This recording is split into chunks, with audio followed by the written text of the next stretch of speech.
Hello, I'm Milana. Yeah, BGP best selection area attribute ku khuyot the yes pre-binding ကိုကျွန်တော်ရှင်းပြခဲ့ပြီးပါဒီနေ့မှာတော့နောက်ထပ် attribute တစ်ခုဖြစ်တဲ့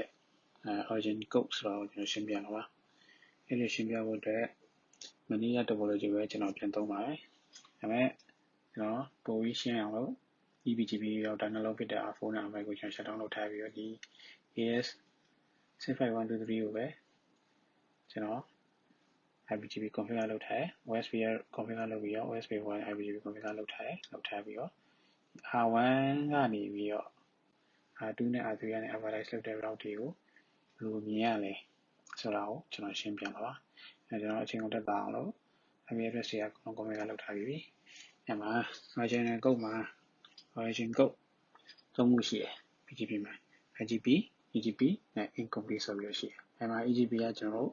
obsolete ဖြစ်သွားပြီမသုံးတော့အဲ့တော့ဒီနေ့နောက်ဒီမှာ EGP ကိုကျွန်တော်မြင်ရမှာမဟုတ်တော့အဲ့တော့ကျွန်တော်မြင်ရမှာဒီ IGP နဲ့ incomplete ဆိုပြီးတော့ attribute ဒီ origin code မျိုးပဲတွေ့ရမယ်အဲ့မှာ IGP ကိုကျွန်တော် BGP မှာ show IP BGP ဆိုပြီးကြည့်လိုက်လို့ရှိရင် AS spec တွေရဲ့အရှိဆုံးမှာညာဘက်အချမ်းမှာ I အနေနဲ့ IGP ကိုမြင်ရမယ် incomplete ကို AS spec တွေရဲ့ညာဘက်အဆုံးမှာ question mark လေးနေနဲ့ပြရမယ်အဲ့ဒီကဘာလို့ပြောရလဲဆိုတော့ I က IGP သူက BGP မှာ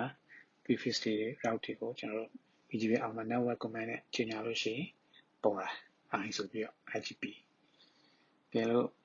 BGP ရဲ့ကိုတခြား routing protocol ကနေပြီးတော့ redistribute လုပ်တာတော့ EBGP ကနေ IBGP ကို redistribute လုပ်တာလို့ဆိုလို့ရှိရင်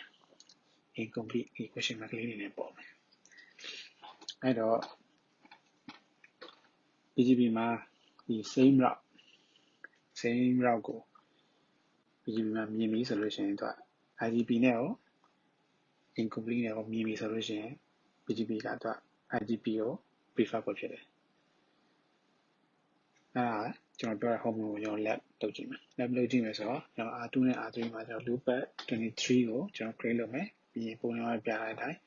23.23.23.23/32 ဆိုပြီးတော့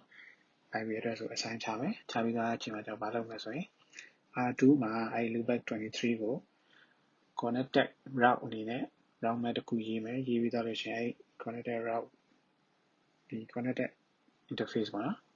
အဲ့ကောင် connected အနေနဲ့ကျွန်တော် redistribute route map ရေးပြီး redistribute လုပ်မယ် R3 မှာက loopback 23ရဲ့ဒီ IP network address ကို IP address ကိုကျွန်တော် network command နဲ့ advertise လုပ်မယ်အဲ့မှာ R3 ဘက်က IGP R2 ဘက်က incomplete ပေါ့ R1 က IGP ကို prefer ဖြစ်နေဖြစ်ကျွန်တော်စမ်းကြည့်မယ်အဲ့တော့ R2 မှာ loopback တစ်ခု create လုပ်မယ် loopback 23 IP address က 23 255 okay R3 မှာလည်း create လုပ်မယ် 23 address က 23 255 okay အဲ့ဒီအချိန်လေးမှာကျွန်တော်ဒီမှာပတ်ကြည့်မယ် show IP BGP 23ကိုကျွန်တော်မြင်ရပြီ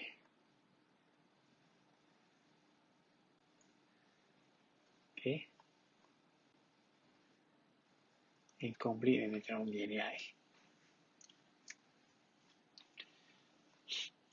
နောက်လို့မြင်ရတယ်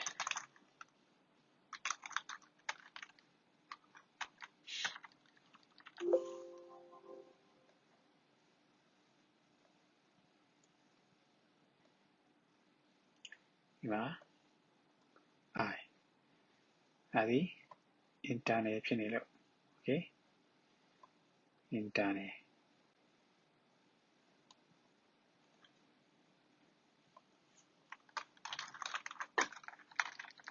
something to do okay နောက်မြင်ရတယ်ကြည့်မယ် okay ဒီမှာ redistribute connected ဖြစ်နေလို့အဲ့ကျွန်တော်ဒီကောင်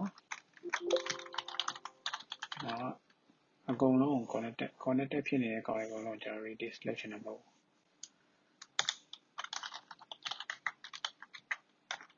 အဲ့ခဏဖြုတ်ထားလိုက်မယ်အဲ့ဒါဆိုရင်23ကိုမြင်ရမှာမဟုတ်တော့ okay ခုနကကျွန်တော် radius connected ဆိုပြီးရိုက်ထားတော့ဒီမှာရှိသမျှ R2 နဲ့ connected ဖြစ်နေတယ်ဒီမှာ172.16 or 172.12 or loopback 0 loopback 20ကိုမြင်ရတယ်ဒီကျိုးတွေမှာကျွန်တော်ဒါကိုပြချင်တာမဟုတ်ဘူးနောက်ဒါကိုပဲမြင်နေတာလေဒီ loopback 23ကို R1 ကနေပြီးတော့မြင်နေတာဘယ်လိုမြင်ကြလဲ R2 ရော R3 ရောပုံစံမျိုးနဲ့ average လောက်တောင်မြင်နေတာဒါပေမဲ့ R3 က average လောက်တာဒီ IGP နေနဲ့မြင်ရပြီးတော့ R2 က average လောက်တာကို IGP incomplete နေနဲ့မြင်ရမှာအဲ့တော့အဲ့လိုဖြစ်အောင်လုပ်မယ်ဒါ R3 မှာရော network ကြီးညာလိုက်မယ်ဟုတ်တာ BGP 65123 network 23 next 5 right okay ဆိုလို့ရှိရင်ဒီမှာ I မြင်ရပေါ်လာနိုင်မယ်okay ဒီမှာနော်ပေါ်လာပြီဟုတ်တော့3ကနေလာတာ okay ဆိုတော့2မှာတစ်ခါကျွန်တော်ထပ်ပြီးတော့ interface ကကျွန်တော် create လုပ်ပြီး route map loopback 23 match interface loopback 23 loopback 23တစ်ခုတော့ပဲ radius လောက်ပါ okay GB 65123 radius connected route map loopback 23 okay ဒါဆိုရင်ကျွန်တော်ဒီမှာနောက်တစ်ကြောင်းပေါ်လာလိုက်မယ် R1 မှာ 23.23.23.23 step 32 နေစောက 2.2.2.2 နေနဲ့ပုံမယ် entry 0 local preference 100 weight 0 back နေရာမှာကျွန်တော် question mark လေးနဲ့ပေါ်လိမ့်မယ်အကြည့်တဲ့ question mark လေးနဲ့ပေါ်ပြီသူက best route မဟုတ်ဘူးဒီကောင်က best route ဘာလို့လဲ IGP network command နဲ့ကြီးညာထားတဲ့ route ဖြစ်နေလို့ okay ဒါဆိုလို့ရှိရင် BGP မှာ original code ကိုကြည့်ရခါမှာ IGP နဲ့ incomplete နှစ်ခုတည်းက IGP ကို BGP ကပထမဦးစားပေးအနေနဲ့ယူရဲ incomplete ဒုတိယဦးစားပေးအဲ့တော့ same route ကို IGP ရော incomplete ရောနဲ့ LAN လုပ်လို့ရှိရင် best route အနေနဲ့ယူမှာ IGP network command နဲ့ရေးထားတဲ့ IGP route လမ်းကြောင်းကိုပဲ best bet အနေနဲ့ယူမှာဆိုတော့နားလည်ပြီလို့ယူဆပါတယ်ကျေးဇူးတင်ပါတယ်